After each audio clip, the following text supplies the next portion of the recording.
his legal expertise, his experience in the Nixon administration as its White House counsel. John Dean, author of Worse Than Watergate and Broken Government. John, thanks for your time tonight. Pleasure, Keith. Am I mistaken, or are these newly released memos a kind of self-fulfilling prophecy and saying we can't prosecute people who followed these memos? Is that not another kind of self-fulfilling prophecy? It is in some regards, yes. These memos are so embarrassing, Keith. They're embarrassing morally. They're embarrassing legally. The lawyers are going to have a lot of fun pulling this stuff apart and showing the flaws in it. This was not good law. It will never be good moral judgment. But I must say that Obama does get credit for releasing this material, and that, to me, shows that he's not going to try to repeat and use this kind of procedure. Otherwise, he wouldn't have put it out there. Doesn't say anything about who's after Obama, unfortunately. The devil's advocate position in these memos, per se, as they existed during the Bush administration. If the CIA cannot go to the Justice Department and get an honest answer, if they can't be told, stop, this is illegal, it is always illegal, a memo from us is not going to change that, who are they supposed to turn to? In other words, are they to some degree put into a box, even if it is of their own creation, once they ask a corrupt Justice Department for a ruling? Well, that's obviously why they went to the Justice Department, corrupt or not corrupt, or collusive or non-collusive. They wanted this legal opinion because it gave them the cover they needed.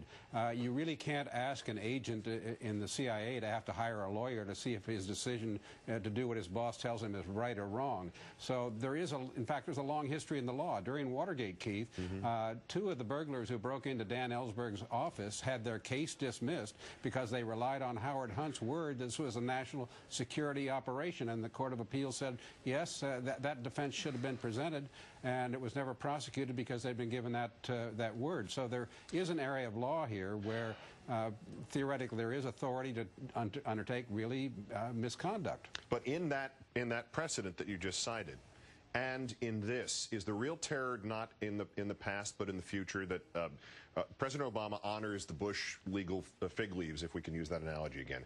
Is he not authorizing his successors, maybe even himself, to say, look, if I can pack my Justice Department with enough cronies or enough sadists or enough crackpots to write memos saying I can do whatever I want, then I can do whatever I want? Well, the problem is in the process and the practice. Indeed, a president can do this. In fact, it's been very common since the Reagan years to indeed stack your Justice Department with people who will give you the kinds of opinions you want when you want them. That wasn't always the case. To a degree, the Clinton administration didn't do that, and the Obama administration is not doing that. The Carter administration didn't do that. So it's become something of a Republican thing to stack the Justice Department to get the kind of opinions they want, and it's a very, very troublesome practice because those precedents lay on the books in the department unless an attorney general comes in and reverses them, and that's one of the things that Obama's talked about doing.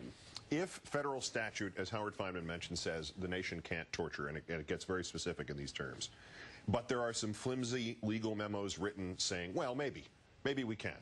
On what basis does an attorney general or president have the right to say, I'm going to act based on what the flimsy memos say and not on what the law says?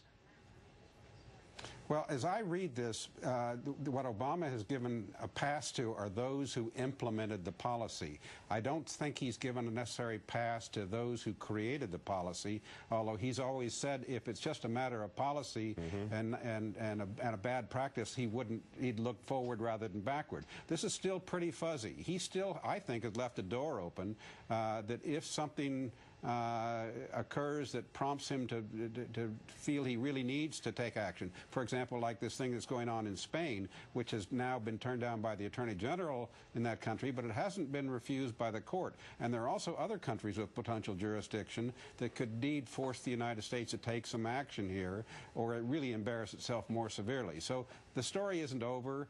It's still ongoing. This is just another embarrassment for the Bush administration and their conduct because now we all can see it. But as I say, I think Obama gets credit for putting it out there. I agree with you. Unfortunately, I think that door was wider open before he put this out than it is right now. John Dean, the author of Worse Than Watergate and Broken Government. As always, John, thanks for your time.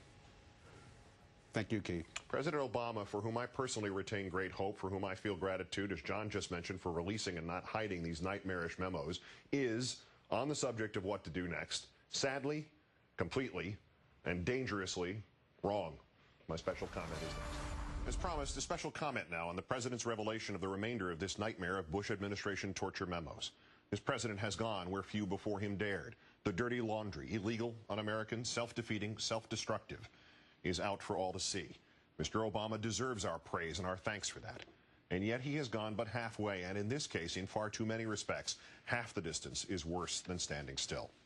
Today, Mr. President, in acknowledging these science fiction-like documents, you said that this is a time for reflection, not retribution. I respect the strong views and emotions that these issues evoke. We have been through a dark and painful chapter in our history, but at a time of great challenges and disturbing disunity, nothing will be gained by spending our time and energy laying blame for the past. Mr. President, you're wrong. What you described would be not spent energy, but catharsis. Not blame laid, but responsibility ascribed. You continued. Our national greatness is embedded in America's ability to write its course in concert with our core values and to move forward with confidence. That is why we must resist the forces that divide us and instead come together on behalf of our common future. Indeed, we must, Mr. President, and the forces of which you speak are the ones lingering with pervasive stench from the previous administration. Far more than a criminal stench, sir, an immoral one we cannot let be recreated in this nation. One, President Obama, it is your responsibility to make sure cannot be recreated. Forgive me for quoting from a comment I offered the night before the inauguration, but this goes to the core of the president's commendable but wholly naive intention here. This country has never moved forward with confidence without first cleansing itself of its mistaken past. In point of fact, every effort to merely draw a line in the sand and declare the past dead has served only to keep the past alive and often to strengthen it. We moved forward with slavery and the Declaration of Independence and the Constitution, and 49 years later, we had buried 600,000 of our sons and brothers in a civil war. After that war's ending, we moved forward without the social restructuring and without the protection of the rights of minorities in the South, and a century later, we had not only not resolved anything, but black leaders were still being assassinated in our southern cities. We moved forward with Germany in the reconstruction of Europe after the First World War. Nobody even arrested the German Kaiser, let alone conducted war crimes trials then, and 19 years later there was an indescribably more evil Germany and a more heart-rending Second World War. We moved forward with the trusts of the early 1900s, and today we are at the mercy of corporations which are too big to fail. We moved forward with the Palmer raids and got McCarthyism, and we moved forward with McCarthyism and got Watergate. We moved forward with Watergate, and junior members of the Ford administration realized how little was ultimately at risk. They grew up to be Paul Wolfowitz and Donald Rumsfeld and Dick Cheney.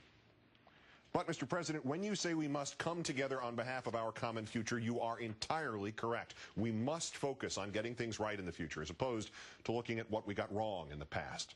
That means prosecuting all those involved in the Bush administration's torture of prisoners, even if the results are nominal punishments or merely new laws. Your only other option is to let this sit and fester indefinitely, because, sir, someday there will be another Republican president, or even a Democrat, just as blind as Mr. Bush to ethics and this country's moral force. And he will look back to what you did about Mr. Bush, or what you did not do, and he will see precedent. Or as Mr. Cheney saw, he will see how not to get caught the next time.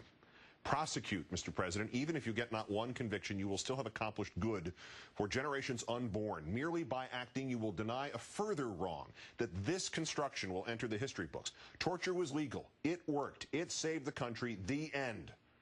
This must not be.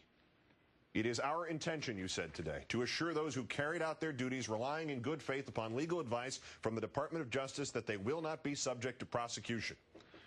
Mr. President, you are making history's easiest, most often made, most dangerous mistake. You are accepting the defense that somebody was just following orders. At the end of his first year in office, Mr. Lincoln tried to contextualize the Civil War for those who still wanted to compromise with evils of secession and slavery. The struggle of today, Lincoln wrote, is not altogether for today, it is for a vast future also. Mr. President, you have now been handed the beginning of that vast future. Use it to protect our children and our distant descendants from anything like this ever happening again by showing them that those who did this were neither unfairly scapegoated nor absolved. It is good to say we won't do it again. It is not, however, enough.